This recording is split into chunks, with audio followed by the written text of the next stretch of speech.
En équilibre, épisode 21. Aujourd'hui, j'accueille Doriane qui vient nous parler de tout ce que le Customer Care peut apporter dans son business. Bonne écoute. Je m'appelle Angélique, je suis coach mindset et mentor marketing. Ma mission, c'est de vous aider à vivre votre aventure entrepreneuriale en conservant votre équilibre, en faisant du bien-être votre allié prioritaire, que vous soyez dans le creux ou au sommet de la vague. Chaque semaine, je vous partage mes réflexions, mes questionnements, de l'inspiration et une bonne dose de motivation pour vous permettre d'approfondir votre connaissance de vous et de faire un petit pas de plus vers la vie que vous rêvez de construire. Si t'en as marre de voir ton business stagner alors que t'as la sensation de tout faire pour avoir le succès, j'ai créé une mini-formation gratuite qui va t'intéresser. C'est 3 vidéos où j'explore avec toi tous les points qui constituent les bases de ton business. Et tes bases, c'est important qu'elles soient solides. Évidemment, je te donne aussi quelques exercices pour passer directement à l'action. Rendez-vous sur www.angeliquelesueur.com/formation-gratuite pour t'y inscrire. Bonjour à tous, bonjour et bienvenue dans ce nouvel épisode où j'accueille Doriane. Doriane, c'est l'experte en Customer Care. Que dis-je, l'experte? En fait, non, la référence en Customer Care. Doriane, bonjour. Bonjour Angélique, merci beaucoup pour cet accueil et cette présentation. Avec plaisir. Doriane, je vais te laisser te présenter et peut-être me parler un petit peu du Customer Care parce que je sais que la plupart des gens ne savent pas ce que c'est. Quand on parle de Customer Care, c'est vrai qu'il y en a beaucoup. Et moi la première fois que j'ai entendu ça, à travers ta propre bouche, je pense, j'ai tout de suite pensé au service client qu'on appelle quand on a un souci avec quelque chose, dans une langue qui est pas vraiment la nôtre et qui répond toujours à un problème. Et donc, je pense que tu pourras nous dire à quel point c'est bien plus vaste que ça. Justement, c'est pour ça que j'ai choisi l'intitulé anglais Customer Care, parce que le mot service client en français, c'était encore plus connoté ce que tu viens de dire, donc les problèmes, service après-vente, etc. Alors qu'en réalité, la relation client, le Customer Care, ça va bien plus loin que ça.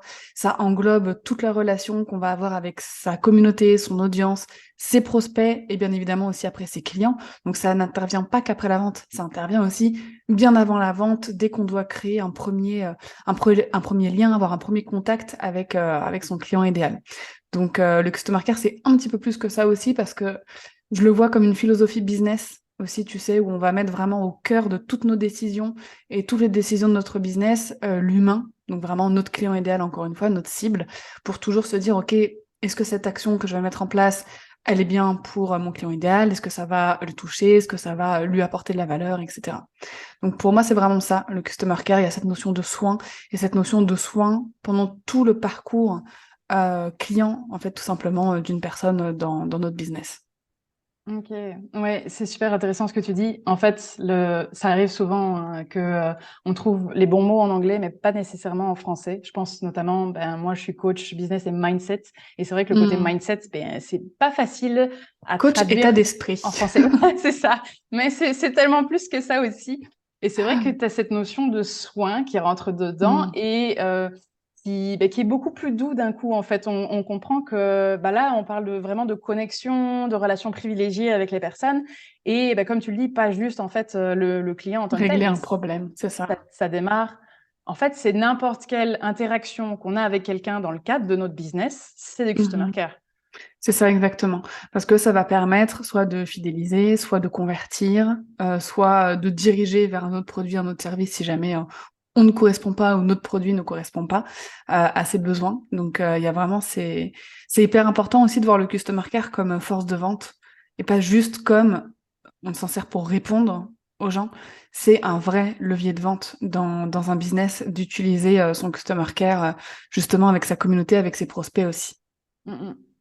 On dit toujours que pour vendre, l'un des ingrédients principaux à développer, c'est la confiance. Est-ce que Oui. tu penses justement que le customer care, ça permet de développer cette confiance avec les gens? Totalement. Totalement, quand on sent que quelqu'un s'intéresse à nous, juste de base, la réponse. Tu vois, par exemple, on reçoit une question, que ce soit en commentaire, en DM, par email.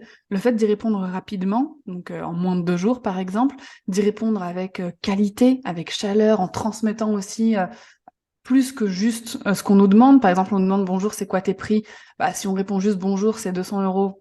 au revoir, clairement, c'est pas une réponse qualitative. Il y a vraiment tout ce qu'on va mettre autour de tout ça, parler un petit peu des bénéfices, et poser des questions aux personnes, s'intéresser à eux, à elles, pour savoir si effectivement on peut travailler ensemble ou pas.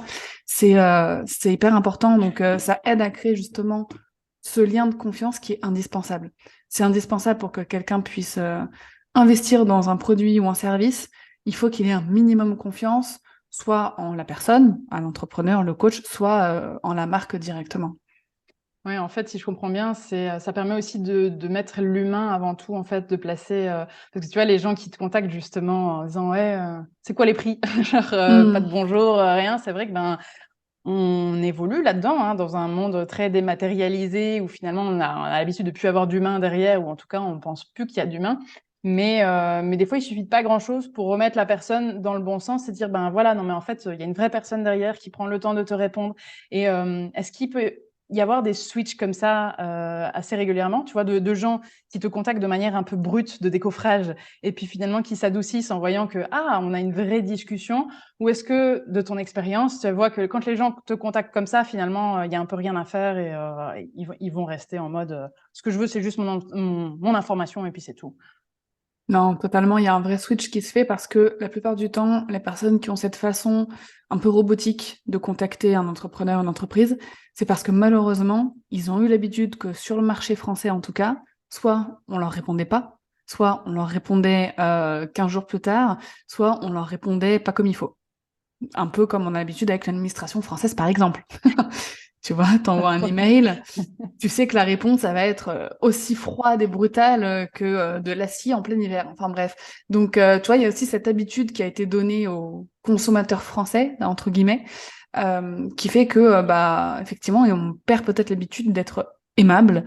Et si nous, en tant qu'entrepreneurs, on a ce genre de questions, bonjour, quels sont vos prix? Et que même sans forcément préciser, je suis un humain, je te réponds, etc. Juste répondre avec bienveillance, bonjour, ah bah merci beaucoup pour votre question, je suis contente que tu t'intéresses à, enfin, ou vous, selon si on tutoie ou on vous voit les gens, que tu t'intéresses à mes produits, mes services, bah voilà ce que je propose et voici leurs tarifs, voici ce que ça peut t'apporter. Est-ce que tu as des questions? Est-ce que tu veux échanger un petit peu plus ensemble? Bah là, tout de suite, la personne va se dire, ok, waouh, on s'intéresse à moi, j'ai une réponse qui est chaleureuse, où on apporte vraiment les informations. Donc tout de suite, effectivement, ça va changer la façon de penser de ce client. Et tu vois, vu qu'on parlait un petit peu de mindset, il n'y a pas que les consommateurs, les clients qui doivent changer de mindset. C'est aussi beaucoup les entrepreneurs parce que souvent, ce genre de petites interpellations vont le prendre personnellement, alors que ça n'a rien à voir avec eux. Et il faut simplement changer de mindset en mode, bah voilà, n'importe quel contact, ce sont des opportunités pour moi de montrer mon customer care, de délivrer le meilleur customer care, pour renvoyer aussi l'image de mon business que je souhaite, parce que il y a cette notion-là aussi à garder en tête. Customer care, c'est pas juste répondre, c'est aussi quelle image on renvoie de notre entreprise à quelqu'un. Ce quelqu'un qui va potentiellement nous recommander, parler de nous autour de lui, etc. Donc, c'est à chaque fois, avant d'avoir une interaction avec quelqu'un d'autre, se dire, OK, à la fin de cette interaction, qu'est-ce que j'aimerais que cette personne se dise? Est-ce que j'aimerais qu'elle se dise, waouh, l'échange que j'ai eu, il était génial, il ou elle a l'air hyper sympa, ça donne envie, ou alors, bon, bah, elle m'a donné son prix, rien de plus, quoi. Mmh. Il y a vraiment ça aussi à penser.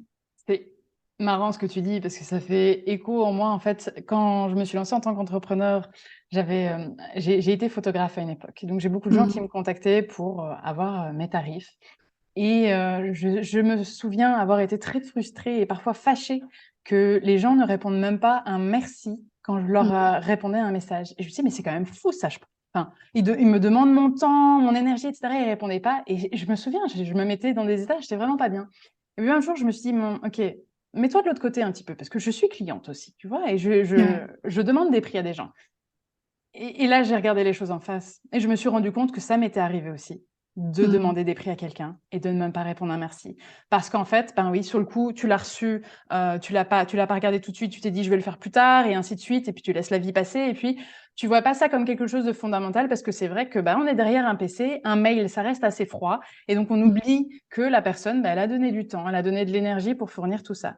Et là, je me suis dit: «Bon, ben, ouais, en fait, si moi-même ça m'arrivait et je me suis pas posé une seule fois la question de: "Ah mais est-ce que c'est vraiment cool de faire ça vis-à-vis de la personne qui m'a donné de son temps?" Ben, d'office que les gens, ils le font comme ça aussi et c'est aussi à nous un petit peu de les éduquer, enfin, de manière très bienveillante, hein, je parle, mais en leur répondant justement de manière bienveillante, en allant plus loin que ce qu'ils demandent. C'est une manière de les éduquer aussi à remettre de Ouais. l'humain dans leurs relations et dans leur manière de faire. Et peut-être que pour le prochain prix qu'ils vont demander à quelqu'un d'autre, ils vont le faire plus humainement aussi. Ouais, non, c'est sûr, mais après, tu vois, il y a aussi le fait même ça peut être une opportunité. Si on est photographe, par exemple, de mariage, et qu'on sait qu'on a peut-être un budget, qu'on ait un budget plus élevé que d'autres photographes de mariage, c'est vraiment aussi de saisir ce genre d'opportunité en mode, bah voilà, on répond le prix, on parle de nos prestations, de nos différentes tranches de prix, et peut-être de mettre un petit PS en disant, écoutez, vous êtes en train de chercher un photographe de mariage, je sais que vous aurez peut-être pas le temps de me répondre.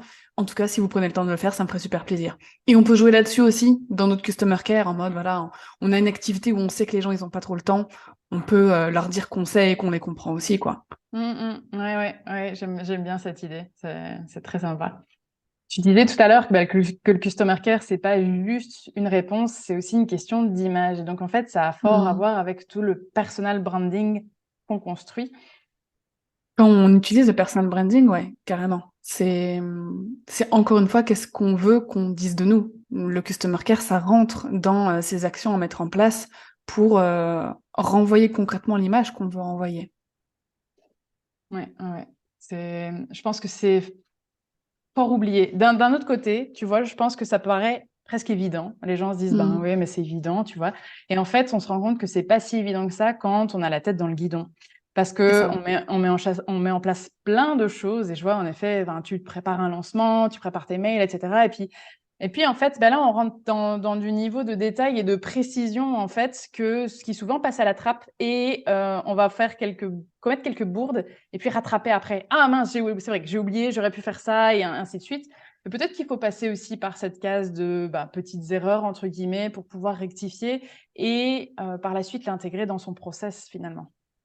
Bah, c'est ça, en fait, la différence, c'est que ça paraît évident, mais en fait, c'est pas forcément si facile à intégrer au quotidien quand on n'a pas les bons guides. Le customer care, c'est beaucoup de process à mettre en place, beaucoup d'organisation aussi, qui rentrent dedans, et de préparation et de petits hacks, de petites astuces aussi à connaître quand on est seul à gérer son customer care et à mettre en place. Donc, quand on n'a pas ces outils-là, seul, c'est compliqué et il y a deux choses. Soit on peut laisser à l'abandon son customer care, malgré soi, parce qu'on est débordé, on a autre chose à faire et on ne le fait pas passer en priorité. Ce qui fait qu'on loupe des opportunités de contrat, on loupe voilà, des opportunités de fidélisation, etc. Et il y a une autre chose, c'est que on risque d'en faire trop. Ça peut être ça aussi le risque, c'est qu'on va en faire beaucoup trop et au contraire, on va être submergé on va faire que ça. Et on va avoir l'impression de faire que ça, de répondre partout, etc. Donc, il y a le juste milieu à trouver entre l'équilibre, le temps qu'il faut investir dans son customer care et le temps qu'il faut dégager pour d'autres tâches de son business. Je pense que c'est pas évident ça. Justement, je voulais te poser la question par rapport à cette fameuse expression qui dit que le client est roi. À quel moment, à quel point c'est vrai déjà et à quel moment faut se dire: «Ben non, finalement, là, le roi, la reine, c'est moi». Parce que, mon business, il a besoin de moi pour avancer, pour grandir et si moi, je vais plus bien, mon business va pas bien non plus. En fait, il n'y a pas de roi, il n'y a pas de reine. Personne n'est roi dans l'histoire, tu vois. Pour moi, ça peut amener d'autres dangers aussi, de se dire que le client est un roi, parce que inconsciemment, on va le placer hiérarchiquement au-dessus de nous. Donc, ça peut lui donner tous les droits. Ça peut amener à des déviances comme un client qui nous demande des prestations qui sont pas prévues dans le devis et pour lesquelles on va pas être payé au final. Enfin, voilà, ça peut amener pas mal de choses comme ça. En fait, la relation de client à entrepreneur, client à prestataire de service, c'est une relation d'égal à égal. J'aurais envie de la comparer à une relation même amicale. C'est un échange d'énergie, mais personne n'est au-dessus de personne. Toi, effectivement, tu me payes, mais tu me payes pour mon temps, mon énergie, pour mes compétences, etc. Donc, c'est vraiment un échange qui est sur le même pied d'équilibre, en fait, même pied d'égalité. Ouais. Et pourtant, enfin, tu vois, c'est là que je trouve ça un peu tricky, c'est quand même important qu'on fasse un effort d'aller vers l'autre, même s'il n'a pas engagé l'énergie qu'on pense mériter, entre guillemets, tu vois. C'est-à-dire quelqu'un qui arrive à effet avec du pas de bonjour, pas de merci, pas de s'il vous plaît. Parfois, c'est un peu dur et on a envie de se dire, en fait, pourquoi même je te répondrais?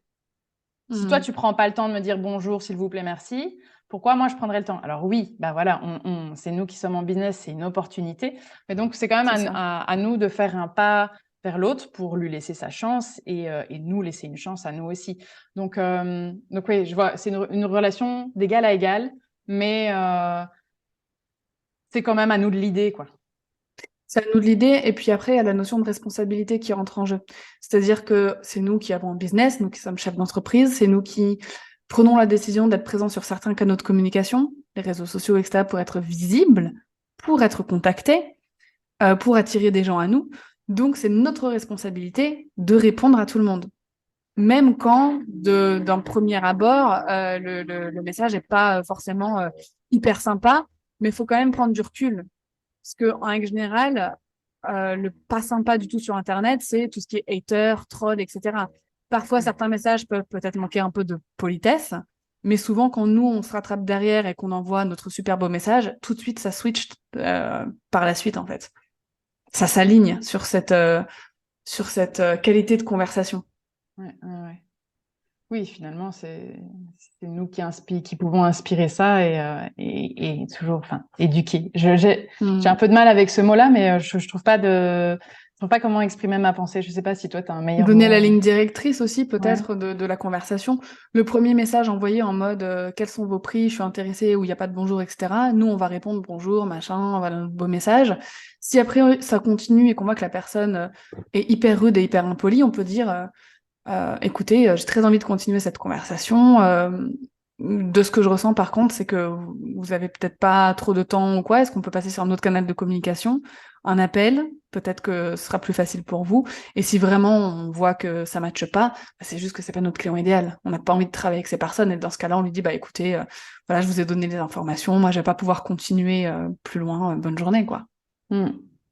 Et comment on fait quand on est dans le cas, ben, tu citais les haters juste avant, tu vois, qu'est-ce que tu fais? Ben, des trolls qui sont là, en Mhm. effet, juste pour te plomber et des gens qui sont un peu là par curiosité. J'ai une amie entrepreneur qui me parlait de ça parce qu'elle fait des vidéos sur YouTube. Et c'est vrai que moi, j'ai jamais eu l'expérience, que ce soit sur Instagram ou sur LinkedIn, Mhm. mais elle avait des gens qui, par exemple, réservaient des appels découvertes par des gens qui, clairement, n'étaient pas vraiment là pour le business, quoi, tu vois. Tu avais vu sa Mhm. tête sur la vidéo, ils se sont dit, je vais passer un bon moment avec elle. Sauf, enfin, tu vois, là, on Ouais. rentre dans On une sort du autre cadre sphère. du customer care, ouais. Voilà. Alors, à quel moment on sort du cadre du customer care et qu'est-ce qu'on peut dire à ce genre de personnes finalement quand ça arrive, quoi? On sort du cadre du customer care à partir du moment où nous, déjà, en tant qu'entrepreneur, on n'est plus à l'aise. Où on se sent touché dans notre intégrité, dans notre respect, etc. Un hater, clairement, on le supprime. Un hater, c'est quoi? Ça va être des insultes, ça va être de la diffamation, ça va être de l'agressivité, mais vraiment de la méchanceté, de l'appel à la haine, ce genre de choses. Vraiment, souvent, il y a des insultes, du racisme, ce genre Ouais. de propos. Ensuite, on va avoir les trolls, qui, eux, ça va parfois être, tu vois, du passif-agressif. Passif-agressif, essayer de te provoquer un peu, mais pour moi, les trolls sont des opportunités. Ah Parce ouais? que souvent, c'est des gens qui ont un peu envie de rigoler, etc. Et donc, par exemple, on peut toujours trouver une opportunité de montrer à quel point on est plus intelligent. Et par exemple, tu vois, on nous tacle sur nos tarifs. Ouais, mais c'est quoi ça, ces coachings, c'est trop cher, c'est n'importe quoi, par exemple, eh ben, on va Ouais. pouvoir justement saisir cette opportunité pour publiquement parler de la valeur de nos produits, quels les résultats que ça apporte, rester ferme sur notre position en disant bah non, mes tarifs sont vraiment alignés parce que les retours de mes clients c'est tel résultat. Effectivement, c'est peut-être pas dans ton budget, je comprends parfaitement, mais en tout cas, voilà, et merci de m'avoir laissé l'opportunité de m'exprimer sur mes tarifs. Il y a toujours un truc à retourner. Et ensuite, quand on sort de ce cadre-là comme ça, pour, par exemple ta copine qui se fait draguer en appel découverte, bah, c'est de couper la conversation, hein, et de mettre un cadre aussi peut-être avant d'accéder à l'appel. Ouais. C'est-à-dire si elle veut travailler qu'avec si c'est pour du B2B, bah, la personne est obligée de rentrer son site internet, son numéro de SIRET, enfin voilà des choses qui vont faire en sorte que si t'as pas ces informations, tu peux pas réserver un appel, par exemple. Mm, mm, mm. C'est marrant que tu dises, en effet, les trolls, ce sont des opportunités, mais en effet, quand tu donnes cet exemple, ça fait tout à fait sens, parce que finalement, ils vont prendre comme levier des objections que peut-être Oui, c'est ça. les clients potentiels ont, mais n'expriment pas ouvertement. Et donc, ben, c'est une manière de passer au-dessus de ces objections et publiquement, finalement. Et donc, c'est vrai que le prendre avec légèreté aussi, et ben eux font ça pour s'amuser. Alors même si nous ça nous amuse pas parce que bah, ça crée beaucoup d'émotions et les émotions c'est pas toujours facile à accueillir, mais ça reste un jeu finalement. En fait, pour faire la différence entre un troll et un hater, il faut se dire que est-ce que si les messages étaient dits avec une plus jolie forme et poliment, est-ce que ce sera un message OK? Et la plupart du temps, les trolls, c'est ça. Si la personne avait rajouté bonjour, avait formulé sa demande autrement, le message aurait été totalement OK. Par exemple, mais c'est n'importe quoi, c'est vraiment trop cher. Si la personne aurait dit bonjour, je trouve ça vraiment trop cher, comment ça se fait que c'est à ce tarif-là? Bah là, c'est pas un troll, c'est quelqu'un qui comprend pas, à qui on a besoin d'expliquer. Donc souvent, c'est vraiment la forme qui va pas dans le trollage, alors que chez un hater, y a pas de moyen Le fond est mauvais de toute poli de façon. dire le truc. Voilà, le fond se base Ouais. sur le physique, de la moquerie, souvent ça n'a rien à voir avec le business, enfin voilà. Ok, d'accord. Et selon toi, en quoi le customer care, ça peut apporter des éléments pour intégrer plus de bien-être dans son propre business? Comment aujourd'hui quelqu'un qui veut développer un business en étant vraiment aligné, en se sentant bien, comment le customer care va le servir à ça? Déjà, j'aimerais préciser que offrir un bon customer care, ça fait partie de la responsabilité d'un entrepreneur quand on décide de créer un business. Soit on peut le gérer tout seul, avec les bonnes techniques, le bon mindset, etc. Et ça apporte énormément parce que ça nous aide à mieux comprendre notre client idéal, à mieux connaître notre audience, nos prospects, à mieux convertir aussi. Et donc forcément, on se sent beaucoup mieux.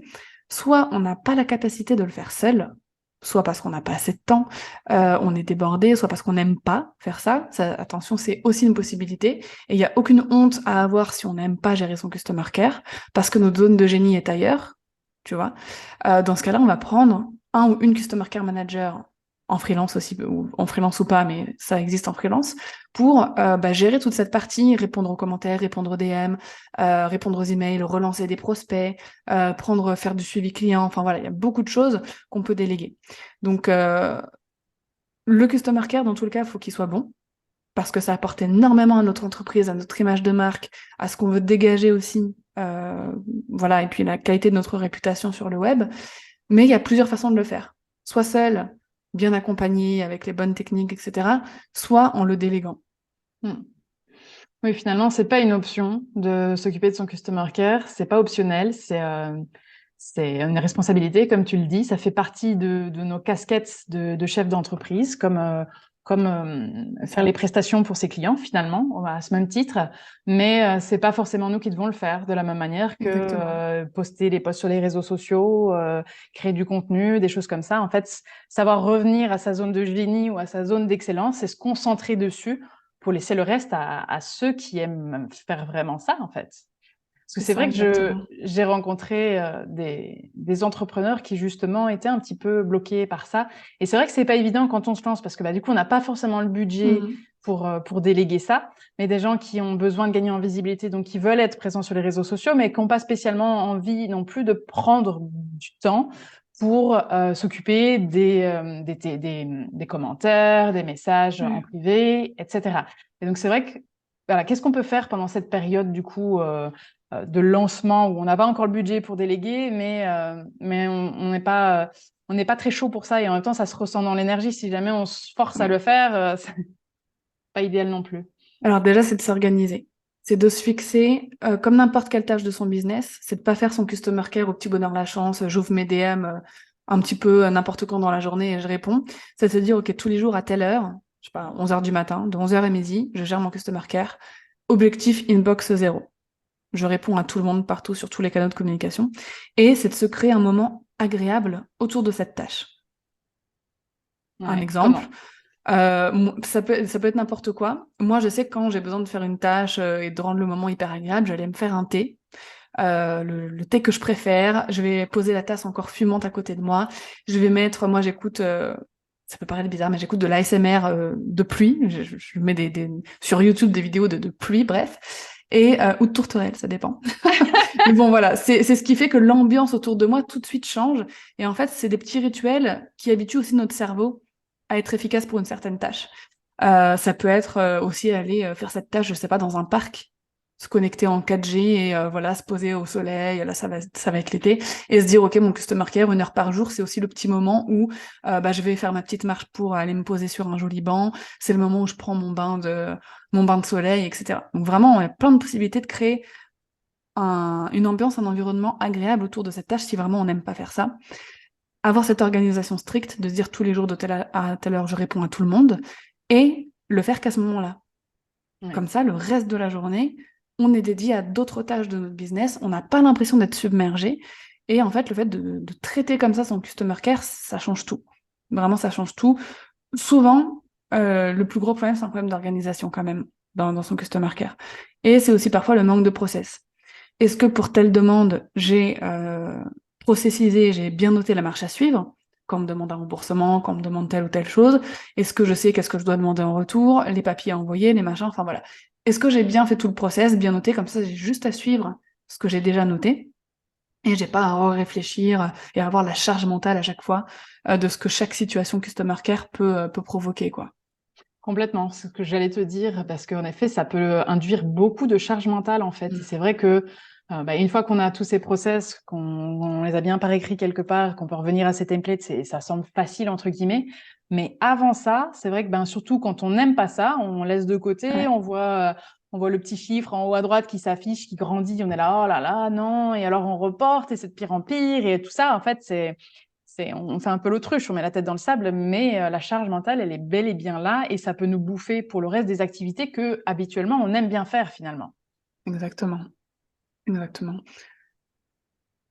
J'aime beaucoup aussi ton idée d'amener ça avec du plaisir, parce que Ouais. c'est clairement quelque chose d'assez magique en fait, et c'est idéal pour reprogrammer notre cerveau, parce que évidemment notre cerveau, quand on n'aime pas faire quelque chose, il associe ça Mm. à de la douleur, et donc le fait de réintégrer des choses Ouais. qui nous font plaisir, et ça va être hyper personnel.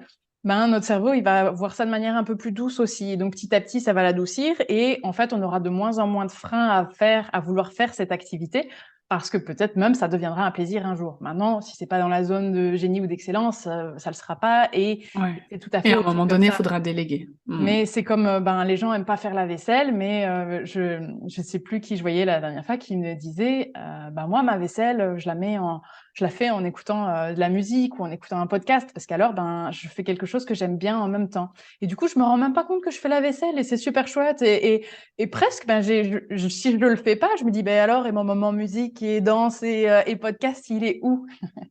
Mais c'est exactement ça. Je fais la même chose, c'est-à-dire que dès que je fais une tâche que j'aime pas et qui n'occupe pas mon cerveau, qui occupe mes mains, j'écoute un podcast aussi. Et cette notion de plaisir, là je le dis pour le customer care, mais ça vaut pour toute sa journée de travail. Moi, je n'aime pas travailler dans l'urgence. J'aime pas travailler. En fait, pour moi, j'associe travail au plaisir. Surtout pour mon business, tu vois. J'ai besoin que chaque chose que je fais, je le fasse avec plaisir. Donc, s'installer dans un environnement de travail qu'on aime, tu vois, moi, j'ai besoin d'avoir un bureau à moi avec du matériel que j'apprécie, performant pour travailler, une petite déco sympa, etc. Tu vois, rien que ça, visuellement, d'aimer son environnement de travail, ça change beaucoup de choses aussi. Ouais, je te rejoins tout à fait. Mais c'est vrai que quand on te suit sur Instagram, on voit tes petites stories avec ton bureau bien, bien rangé, ta petite tasse de thé, tout ça. Enfin, c'est toujours très Toujours. joli, très fleuri, très coloré. J'adore. Est-ce que tu pourrais nous dire quels sont, 3 exemples, enfin, 3 au moins plus, hein, c'est comme tu veux, mais d'erreurs que les gens font le plus en fait sans s'en rendre compte en termes de customer care? Bah déjà, la première chose, c'est de pas en faire une priorité. C'est de se dire que ce n'est pas une priorité et que ça passe après, je sais pas, la création de posts pour son compte Instagram, la nouvelle stratégie qu'on va tester pour attirer des leads, etc. Parce qu'en fait, le customer care, ça va venir rentabiliser toutes les actions qu'on va mettre en place dans son business. On met en place une nouvelle action marketing, s'il n'y a pas le customer care qu'il faut derrière pour accueillir les nouvelles personnes que ça va attirer, etc., cette action marketing, ce sera de l'argent perdu. Donc vraiment faire de son customer care une priorité, parce que la satisfaction et l'enchantement de notre audience, de nos prospects, de nos clients, c'est clairement ce qui rapporte de l'argent. C'est un cercle vertueux. Donc première chose, en faire une priorité. Deuxième erreur que je vois beaucoup, c'est, ça rejoint un peu ce que je dis, mais c'est de pas l'organiser comme n'importe quelle tâche du business. C'est de faire ça quand on peut, quand on a le temps. Le soir, à 23h, devant sa série Netflix, on prend son ordinateur portable et on se met à répondre à nos DM ou à nos emails. Ça, c'est une grosse erreur. Parce qu'encore une fois, ça, déjà en plus, pour moi, le travail n'a rien à faire dans du temps personnel. C'est hyper important parce qu'à un moment donné, on sature, quoi, tout simplement. Donc, l'organiser et l'intégrer dans son planning comme n'importe quelle tâche de son business. Noter, voilà, tous les jours ou tous les 2 jours max, customer care à telle heure et je dois faire telle tâche, relancer telle personne et tout. Et en fait, en plus, pardon, le fait que ce soit noté dans son agenda, pareil, ça enlève de la charge mentale. On n'a pas à y penser, à le laisser dans son cerveau, on l'a déposé sur son agenda, digital ou papier, peu importe, et on a juste à le lendemain rouvrir notre agenda, voir ce qu'il y a à faire et à le faire. On n'a pas besoin d'y penser. Donc ça, c'est hyper important. Et une troisième erreur que je pourrais donner, c'est de ne pas déléguer quand c'est le moment. Ah, et Il y c'est a quoi le moment? beaucoup d'entrepreneurs justement qui continuent de faire eux-mêmes leur customer care alors qu'ils n'ont plus le temps, alors que leur zone de génie est totalement ailleurs et alors qu'ils génèrent assez de trésorerie et de chiffre d'affaires pour pouvoir commencer à déléguer cette partie-là. Ils n'ont aucun souci à déléguer leur comptabilité, la gestion de la création de contenu, voilà, ce genre de choses. Mais par contre, le customer care, non. Et pourtant, ils n'arrivent pas forcément à le faire hyper bien à un moment donné. Parce qu'il y a aussi cette fausse croyance de le customer care, ça doit toujours être l'entrepreneur qui le fait. Ouais. Parce que si c'est plus moi, les gens vont être déçus, les gens n'en. C'est tellement faux. Les gens, ce qu'ils veulent, c'est une réponse rapide, efficace à leurs questions et qu'on puisse leur conseiller un produit ou un service selon leurs besoins à l'instant T. Et ça m'a fait rire parce que je connais des amis qui avaient ces réflexions-là, qui voulaient pas déléguer une partie de leur customer care, etc., qui ont fait un sondage sur leur story Instagram en disant est-ce que tu préfères que ce soit à moi, mais je pourrais pas répondre rapidement et je pourrais pas répondre à tout le monde, ou est-ce que tu préfères que ce soit une personne de mon équipe? Et dans ce cas-là, tout le monde aura une réponse dans les temps et tout, mais ce sera pas moi. Il y avait plus de 90% des personnes qui ont voté pour un membre de l'équipe, mais on a une réponse.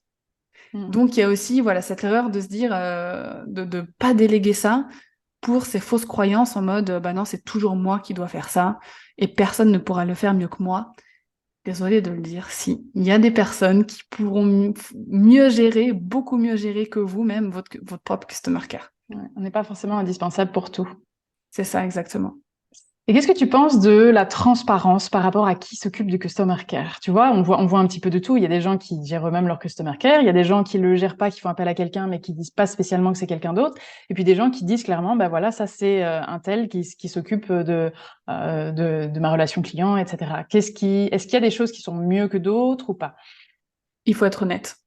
Il faut être honnête. Je suis pas du tout pour le fait que ce soit quelqu'un d'autre qui gère, mais qui se fasse passer pour nous, par exemple. Moi, ça fait pas partie de mes valeurs et je trouve que c'est pas cool non plus pour l'interlocuteur. Et je trouve qu'au contraire, il y a rien de mal à dire. On intègre quelqu'un de nouveau dans notre équipe. Voilà, par exemple, faire une petite story sur les réseaux sociaux ou même présenter cette personne en newsletter en disant, bah maintenant, on intègre un tel ou une telle à notre équipe. Cette personne va prendre soin de vous répondre rapidement, de vous conseiller au mieux, de répondre à toutes vos questions, etc. Je trouve que ça renvoie une belle image de marque. Ça renvoie l'image d'un business qui grandit, d'un business et d'un entrepreneur aussi qui sait prendre les meilleures décisions pour son business. Et dans ce cas-là, le Customer Care Manager signe simplement son prénom quand il répond à un DM, par exemple, ou en bas d'un email, il signe simplement par son prénom. Et puis, s'il échange la première fois avec un client ou avec un prospect, c'est dire, ah bah voilà, je suis un tel, une telle, je suis le Customer Care Manager de tel business, trop content d'échanger avec toi, bah écoute, on va en parler, voilà ce que je te réponds, etc.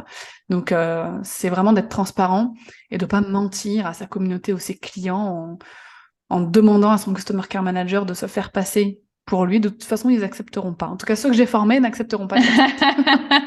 Maintenant, vous êtes prévenus. C'est Mais ça. c'est vrai que je pense que derrière, il peut y avoir aussi une peur de, voilà, on pense qu'on est indispensable et du coup, on a peur que la communauté le vive mal, entre guillemets. Et donc, on va dire à la personne de se cacher dans notre ombre. Mais finalement, si on pose la question, les gens, ils s'en fichent. Oui, en vrai, les gens s'en fichent. Et puis, il y a d'autres façons de connecter avec eux. On peut faire des lives, de grouper. On peut, puis après, il y a nos prestations de services, nos produits. Là où la plupart du temps, nous, en tant qu'entrepreneurs, on est beaucoup plus accessible, ou peut-être on fait partie du produit même. Je prends l'exemple de coach, par exemple. Bah voilà, notre expertise et tout, on le délivre à ce moment-là, tu vois. Ouais. Je voudrais maintenant passer à quelque chose de plus personnel, si ça te dérange pas, parce que à l'époque où je t'ai rencontrée, tu étais jeune maman, tu l'es toujours d'ailleurs, tu as une petite fille, et je me souviens que j'avais été super impressionnée par ton mode de vie. C'est-à-dire que tout à l'heure, tu nous parlais d'organisation, de savoir dire, ben voilà, j'accorde tant de temps à mon customer care, tant de temps à telle autre casquette, etc. Euh, Comment tu as fait toi, à l'époque où tu avais ta fille qui était à la crèche, et si je me souviens bien, elle allait qu'une ou deux journées par semaine à la crèche. Et Alors en fait, tu as développé ton ouais. activité, une activité qui était rentable, qui a super bien marché. Tu es passé de micro-entreprise à société. Enfin, voilà. Ouais. Comment tu as fait? Je ne sais pas. J'ai du mal aujourd'hui, parce qu'elle est à l'école depuis bientôt 1 an, depuis septembre dernier, avec le rythme qu'est l'école, etc. Je me dis, mais comment je faisais quand elle n'allait pas à l'école? Ben non, même pour te dire, la première année, pendant 1 an, elle n'a pas du tout été à la crèche. Je l'ai gardée avec moi pendant toute sa première année. Et en fait, je travaillais pendant ses temps de sommeil. Donc, en général, un nourrisson, un petit bébé, ça dort quand même beaucoup la journée. En tout cas, c'était le cas pour moi. Donc la journée, en fait, pendant la sieste du matin, pendant la sieste de l'après-midi, et parfois en début de soirée, bah, je bossais, ce qui me faisait 6 à 7 heures quand même de boulot par jour, environ. Après, je pense que j'ai eu de la chance, je devais avoir un enfant qui dormait beaucoup. Ou alors parfois, je dis 6 à 7 heures, c'était pas forcément que des temps de sommeil. Je sais que parfois, surtout bébé, tu sais, quand il marche pas encore, quand il rampe pas encore, tu sais, elle avait un tapis de jeu avec des petites fanfreluches là à attraper avec ses mains, des petits jouets autour d'elle. En fait, parfois je bossais et puis elle était juste là posée à côté de moi avec ses jouets sans avoir forcément besoin d'attention. Et je pouvais travailler en même temps. Donc la première année, j'ai fait comme ça, donc je me suis adaptée. À partir de ces 1 an, effectivement, je l'ai mis 2 jours par semaine à la crèche, donc de 9 heures à 18 heures à peu près. Et là, je cravachais, hein. Pendant ces journées-là, je blaguais pas. C'était vraiment focus. Et c'est comme ça que je m'en suis sortie. Je pense que j'ai été vachement sélective sur mes tâches, mes actions, les collaborations, les endroits où j'intervenais pas, etc. Et c'est ce qui m'a aidée. C'est ce qui m'a aidée. Mais clairement, et je le dis à chaque fois, et ça peut sembler, ça peut surprendre, mais mon business a décollé à partir du moment où j'ai eu un enfant. Quand je repense à quand j'avais pas d'enfant, je me dis, mais qu'est-ce que je foutais de mes journées? Alors que j'avais toutes mes journées à disposition pour mon business.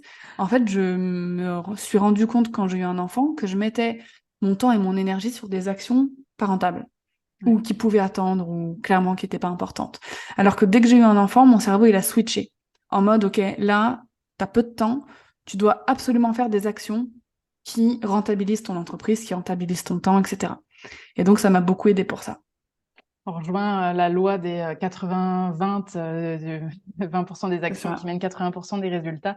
Je suis en train de lire le livre de Tim Ferriss, c'est 4 heures semaine, qui fait écho vraiment à ce que tu dis là, et c'est super intéressant. Et je pense qu'en effet, on doit tous s'inspirer de ça, de réussir à se poser pour faire un petit ménage de qu'est-ce qui est vraiment utile dans ce que je fais.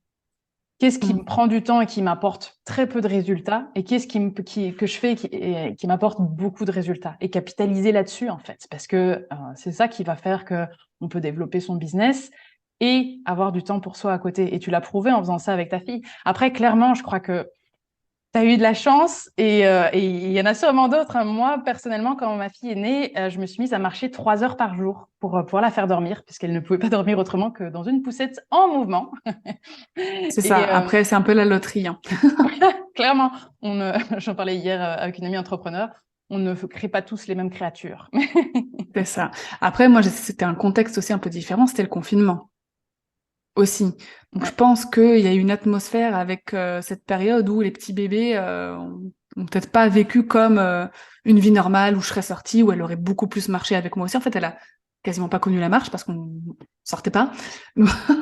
Donc, tu vois, ça aurait peut-être été différent si j'avais gardé le même mode de vie et qu'on était sortis, que j'avais Ouais. pris en portage, qu'on aurait fait des voyages, ou elle aurait tout le temps été en portage avec moi. Ça se trouve, effectivement, elle aurait peut-être pris une habitude, ou enfin, je sais pas, et ne pas Ouais, réussir à après, dormir comme elle je le crois faisait qu'il y a, avant, il y a- il mais y a quand même des tempéraments et des aussi, petits ouais. dormeurs, des gros dormeurs, et ça, c'est ce qui est. Dis-moi C'est si ça. je te demandais un conseil, un seul et unique conseil à donner aux Mmh. entrepreneurs qui nous écoutent, ce serait lequel? Par rapport au customer care, à Ah, par rapport à, l'organisation? à tout ce que tu sens, par rapport à ton expérience de vie, par rapport à ce que tu as envie de transmettre, pas, Mmh. pas nécessairement par rapport au customer care, mais j'ai même envie de dire plutôt par rapport à ton expérience. Je dirais toujours écouter son intuition. Et ça marche pour n'importe quel domaine.